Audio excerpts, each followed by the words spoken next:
There are at least two kinds of films that meaningfully shape a culture. Some are so powerful they change people's behavior. In 1973, a movie terrified a generation so deeply that Catholics ran back to church in droves. In 1986, a movie doused audiences in so much jet fuel and testosterone that Navy enlistment surged 500%. Then there are films that don't change what people do, but give them new vocabulary to describe the world. Of course, the red pill went from sci-fi plot device to political metaphor for peeling back ideological deception, and now there's an entire pharmacology of internet enlightenment: pink pills, white pills, black pills, etc. Idiocracy is a film of this second type. Every election cycle, every time the world gets a little more embarrassing, Mike Judge's 2006 satire gets trotted out and touted as a prophecy turned documentary. OMG, we literally live in Idiocracy. The story of the average Joe who wakes up in a trash-infested future dominated by imbeciles endures less as a movie and more as cultural shorthand for a public problem that everyone seems to agree with. People are getting seriously, alarmingly dumb. And I get it. Are politics becoming more of a three-ring circus every day? Absolutely. Does media continue to reach new depths of shamelessness? Good God, yes. Is it because the average citizen is becoming increasingly moronic? Well, not quite. As a movie, I like Idiocracy a lot. It's funny, Terry Crews and Dax Shepard are amazing.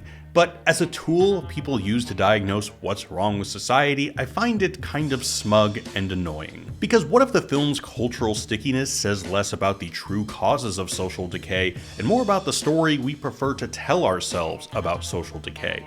What if we continue to invoke Idiocracy not because it's bleak, but because it's actually flattering? Well, to find out, we're gonna have to pay a visit to Frito and the gang, stare into the abyss that is the most soul-crushing business in the world, and talk about the sociology of drunk driving.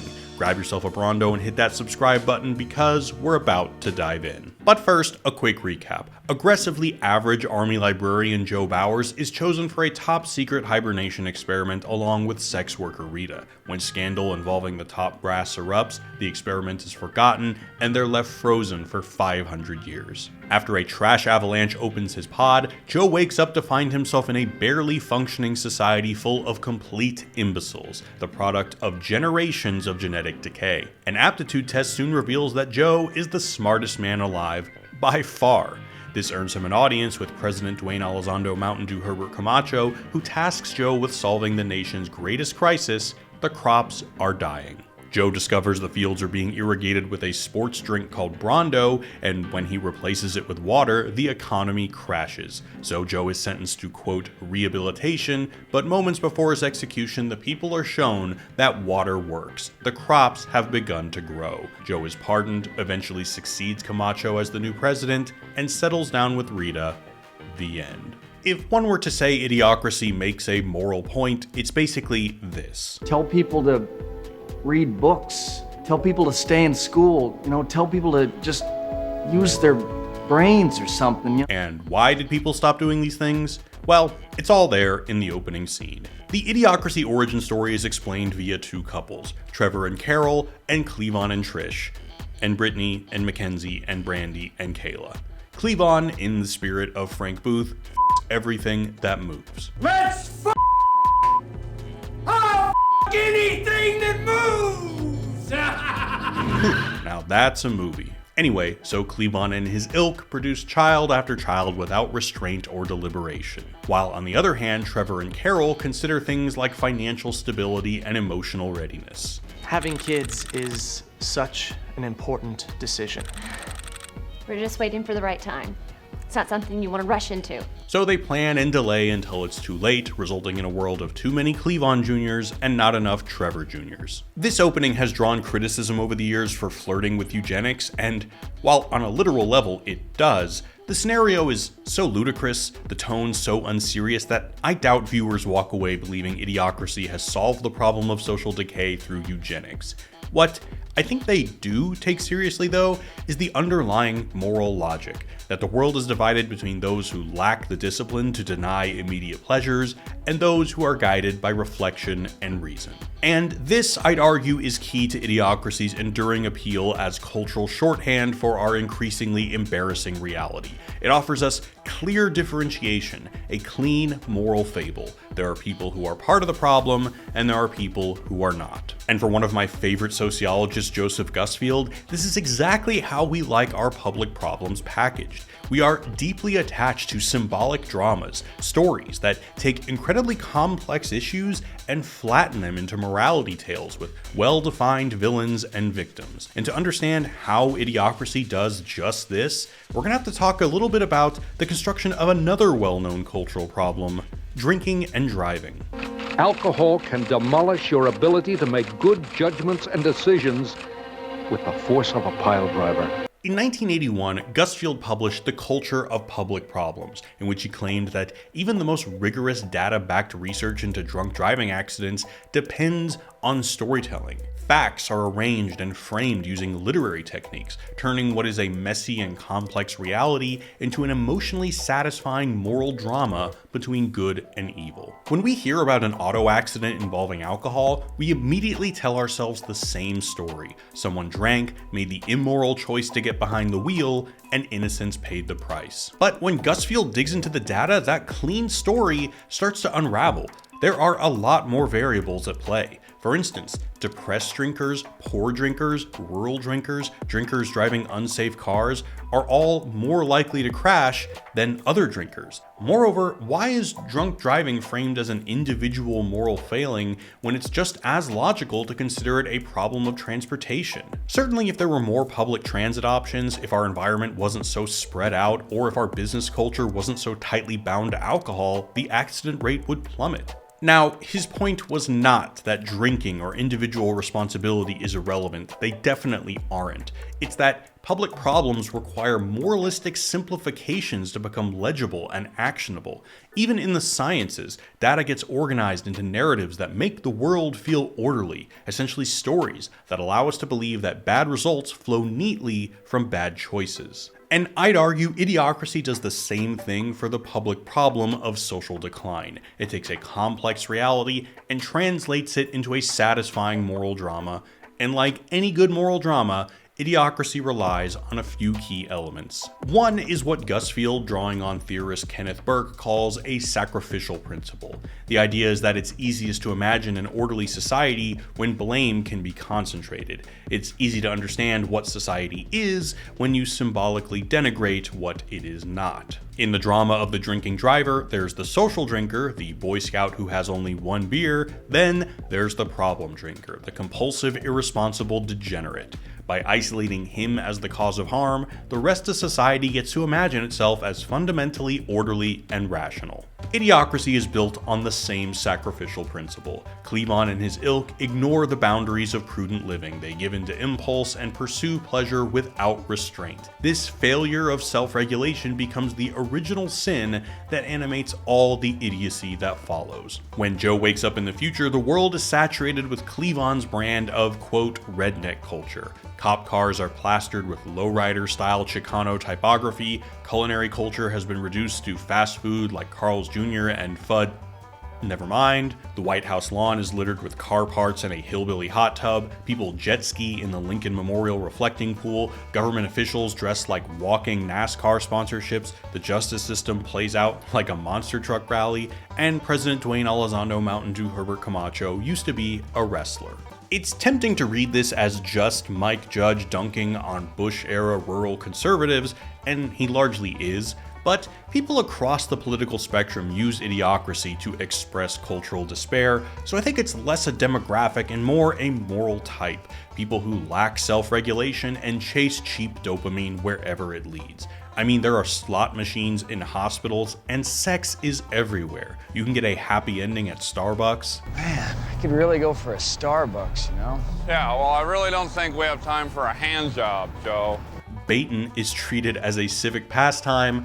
Go away, Baton! Oh, and President Camacho is also a former star. Like the myth of the killer drunk, Idiocracy makes decline intelligible by offering a villain who's easy to blame. These are a bunch of whores! Bowers in the hallway. The resilient moron who recognizes no moral obligation beyond dopamine maxing. Another crucial ingredient to a good moral drama is perspective, something that allows large numbers of people to believe they're outside the problem. Thus, the genius of the film's very average protagonist, Joe Bowers. Mr. Bowers was chosen primarily for how remarkably average he is. Imagine if the main character was a brilliant physicist or intellectual. You think Einstein walked around thinking everyone was a bunch of dumb shits?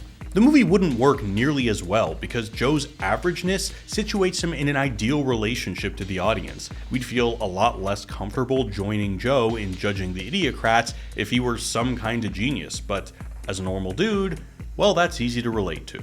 Gusfield claims one of the reasons the myth of the killer drunk is so persuasive is because of the perspective from which it's told. Research papers and public campaigns are written from the standpoint of an outsider looking at drinking drivers as a group whom the author and the reader are not part of. The audience is positioned as equivalent to the author, but superior to the drinkers the paper is studying. It's the same with Idiocracy. Through Joe's perspective, we can position any average quality we have, I don't know, basic literacy, working grasp of the English language. I'll base your ass on my fist. Your face, ass. Shut up. As distinct from the dopamine maxing Idiocrats. Equal to Joe, superior to the dumbs. A good moral drama also gives us a concrete sense of what everyone else believes, or what Gusfield, borrowing from social psychology, calls pluralistic ignorance. Pluralistic ignorance is when individuals privately hold one set of beliefs, but assume the broader public believes something much cruder and more basic, even though that consensus doesn't actually exist. Idiocracy does exactly this. Take Ow My Balls. The nationally celebrated program about nutshots is clearly a jab at the explosion of trash reality shows in the 2000s and the dullards who watch it. Flavor Flay! But let's be honest, we've all watched one of these shows. I'll admit, I've spent a non-trivial amount of time watching 90 Day Fiancé with my wife, and there have even been times when I was into it. Like, really into it. But when we picture the general audience for these shows, we don't grant them the nuance we would afford our own watching habits. We don't assume they're film critic philosophy enthusiasts indulging in something a little bit lower frequency after a long day. No, we imagine them like Frito sitting on his recliner toilet.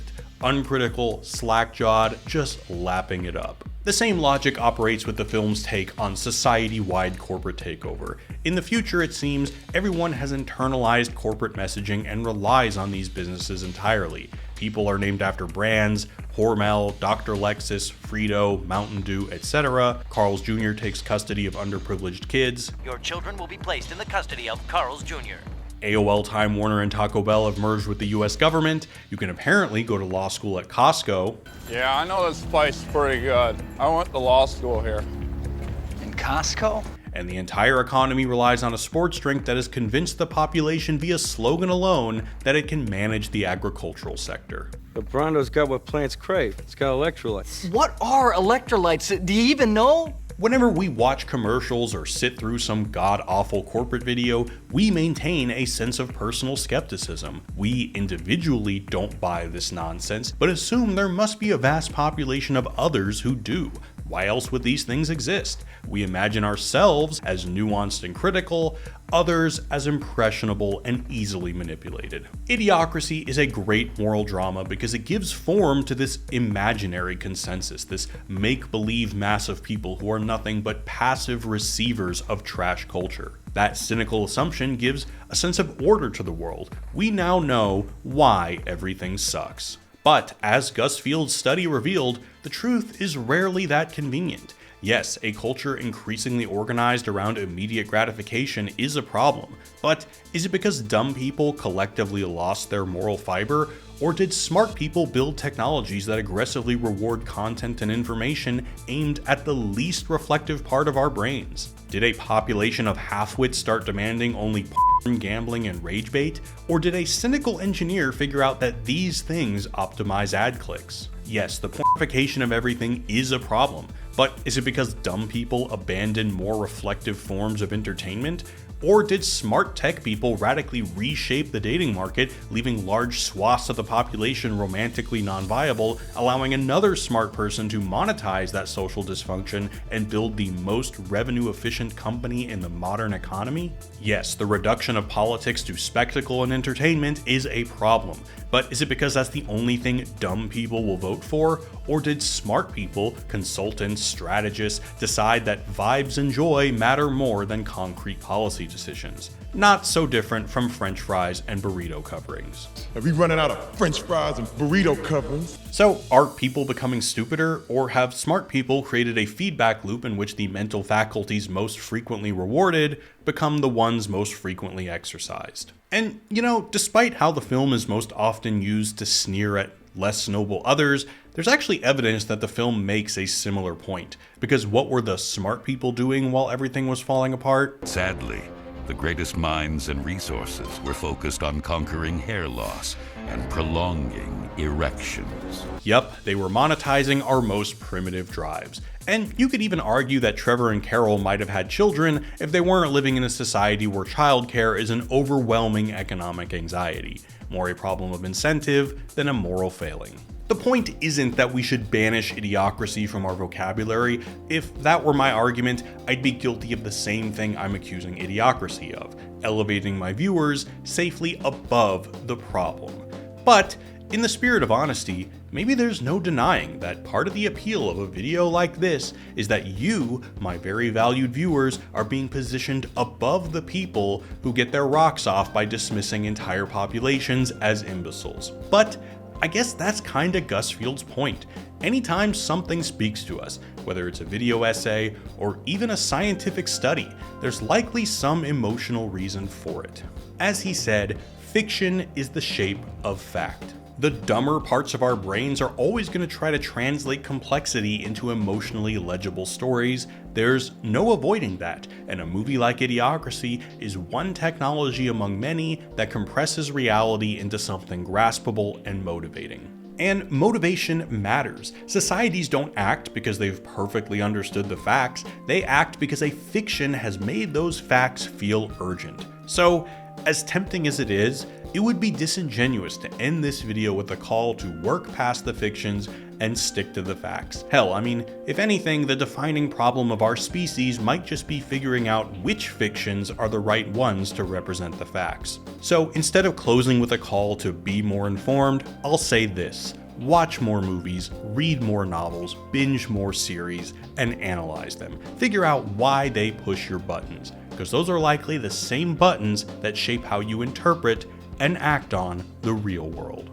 Hey, y'all, thanks so much for watching. Don't forget to subscribe to the channel because the next video is going to be on Interstellar, and then after that, I'm going to make good on the video about The Exorcist I've been talking about. It's part of a collab, so it's going to take a little bit longer. Don't forget to follow me on Letterboxd. If you'd like to support the channel, there's a link to my Ko-fi page below, and I hope you guys are having a great start of the year. Peace.